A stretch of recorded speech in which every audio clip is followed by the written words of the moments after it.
Baik, silakan masuk. Baik, selamat pagi adik. Perkenalkan saya Dr. Helen, dokter yang menjaga di puskesmas hari ini.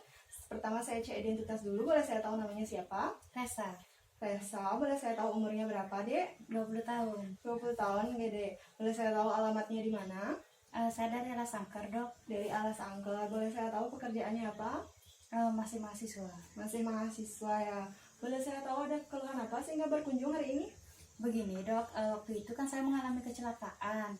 Jadi mengharuskan saya untuk istirahat total atau bed rest. Nah, sejak saya istirahat tersebut, ada luka di tumit saya, dok. Lukanya awalnya itu kecil dan nggak sakit, tapi akhir-akhir ini lukanya membesar dan juga terasa sakit, dok. Sudah sejak kapan kira-kira muncul lukanya itu? Pertama kali munculnya sekitar 4 minggu yang lalu, dok. 4 minggu yang lalu. Apakah lukanya sudah pernah diobati? Saya obati pakai salep, tapi nggak mempan, dok. Sampai sekarang masih.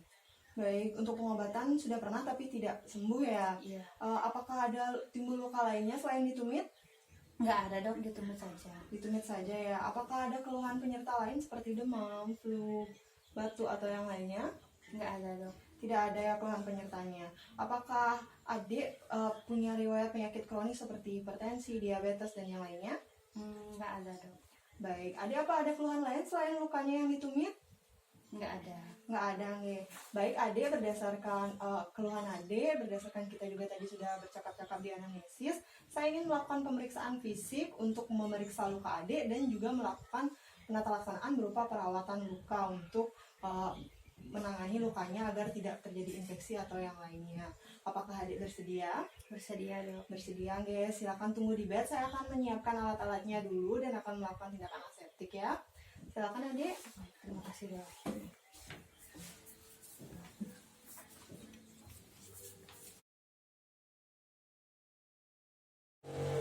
Baik, tahap berikutnya yaitu persiapan alat. Berikut adalah alat-alat yang akan saya gunakan nanti untuk penata laksanaan atau perawatan dari luka ulcus decubitus. Yang pertama di sini saya siapkan ada 2 pinset, 1 skapul yang sudah diisi blade atau pisau bedah, 1 gunting jaringan, cucing yang sudah berisi NaCl, cucing yang sudah berisi povidin iodin. Di sini ada kapas, kasa steril dan sufratul. Ini ada plester, gunting, handscoon, alkohol untuk nanti melakukan tindakan aseptik sebelum melakukan pemeriksaan dan penata laksanaan luka.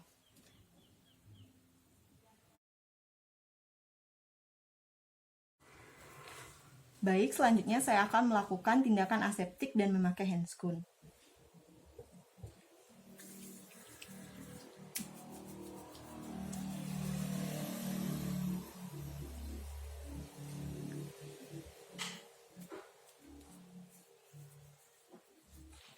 Lalu tangannya dikeringkan menggunakan tisu dan memakai handscoon.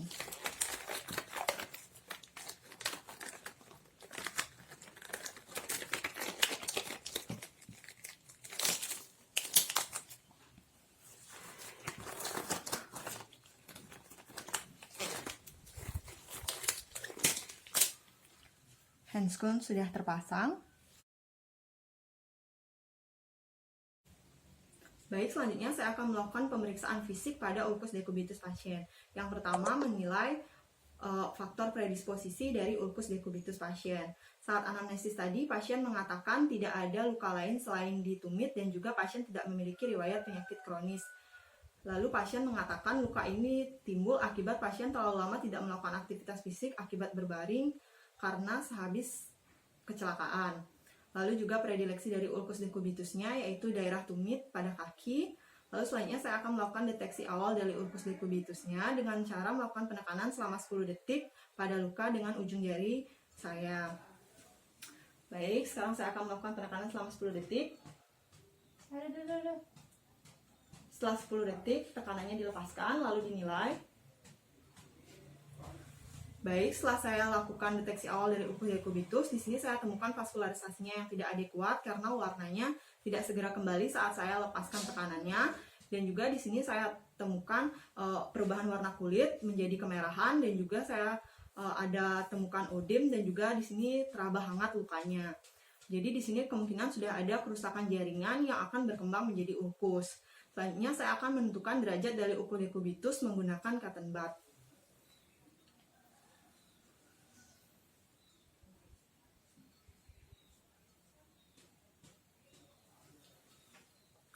Baik, setelah melakukan pemeriksaan, di sini saya menilai pasien terkena atau memiliki ulkus dekubitus dengan ulkus tekan derajat 2 karena di sini sebagian dermis sudah menghilang sehingga terjadi ulkus yang terbuka, lalu dasarnya juga kemerahan, dan di sini saya temukan bula yang masih intak.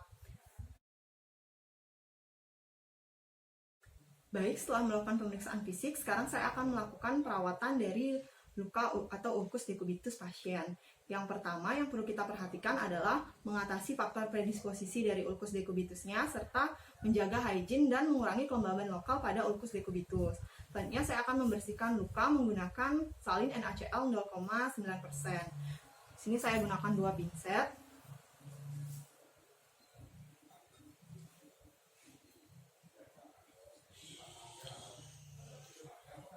Saya oleskan pada luka dari dalam keluar secara memutar.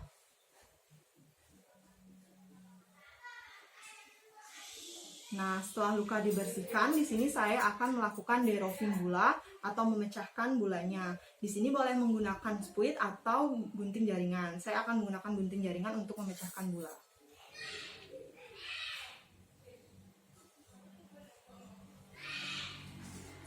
Baik, setelah bulanya sudah saya pecahkan, di sini saya akan lakukan pembersihan lagi menggunakan salin NaCl 0,9%.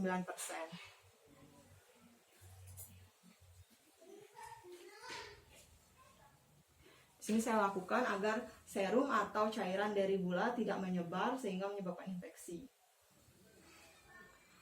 Baik, selanjutnya saya akan melakukan debridement pada luka atau membersihkan jaringan atau sel-sel kulit mati. Di sini saya akan menggunakan scalpel yang sudah berisi blade atau pisau bedah. Di sini hanya membersihkan jaringan atau sel-sel kulit matinya saja, jangan terlalu dalam agar tidak memperparah dari ulkus. Baik, setelah sudah dibersihkan jaringan atau sel-sel kulit matinya, di sini saya akan kembali membersihkan menggunakan salin NaCl 0,9%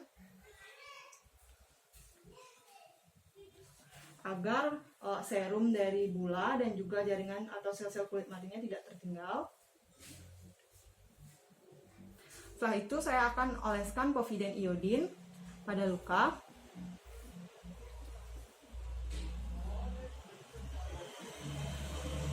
Oleskan secara merata. Lalu di sini saya akan ambil sufratul dan tempelkan pada luka. Ini saya ibaratkan sebagai sufratul. Tempelkan secara merata dan dengan melekat dengan benar. Selanjutnya ambil kasa, lalu balur dengan NaCl atau salin NaCl 0,9%. Setelah itu tempel pada luka. Selanjutnya untuk yang terakhir ambil lagi kasa steril yang kering, kita tempel pada lapisan terakhir atau paling atas. Setelah itu kita ambil plester untuk mempererat kasa.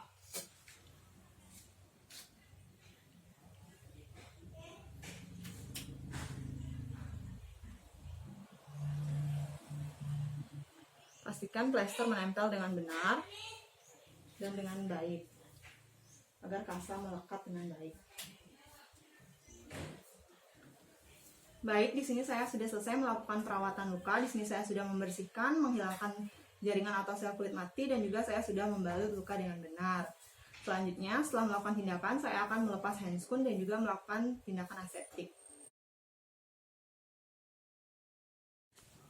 Baik, setelah pemeriksaan, saya akan melepas handscoon dan melakukan tindakan aseptik atau cuci tangan.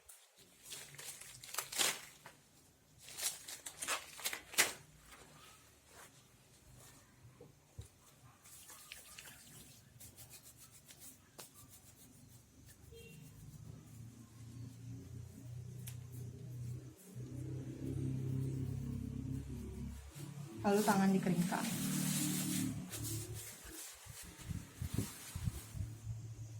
Selesai. Baik adik, setelah saya tadi melakukan pemeriksaan fisik untuk memeriksa luka adik dan saya juga sudah melakukan perawatan lukanya. Nah, luka adik ini disebut ulcus decubitus di mana timbul akibat tekanan karena adik sudah lama bed rest akibat kecelakaan yang adik alami. Akhirnya karena jarang bergerak, timbullah luka ini. Nah, tadi saya sudah melakukan perawatan lukanya dengan membersihkan lukanya, membersihkan jaringan-jaringan matinya atau sel kulit mati, dan sudah saya balut lukanya. Nah, tolong jaga kebersihan lukanya dengan mengganti perban atau balutannya ini setiap hari ya, Dek. Apakah ada yang ditanyakan? Tidak ada dok, kebetulan di rumah itu ada kakak saya yang membantu saya nanti untuk merawat lukanya. Baik, bagus sekali ada yang bisa membantu. 2 hari lagi silakan kembali ke puskesmas untuk kontrol ya, Dek. Saya ingin melihat apakah lukanya itu sudah membaik atau malah ada hal-hal yang membuat lukanya memperburuk sehingga harus dirujuk ke RS tempat. Apakah ada yang ingin ditanyakan? Tidak ada dok. Tidak ada ya. Terima kasih, Nge. Semoga lekas sembuh. Terima kasih dok.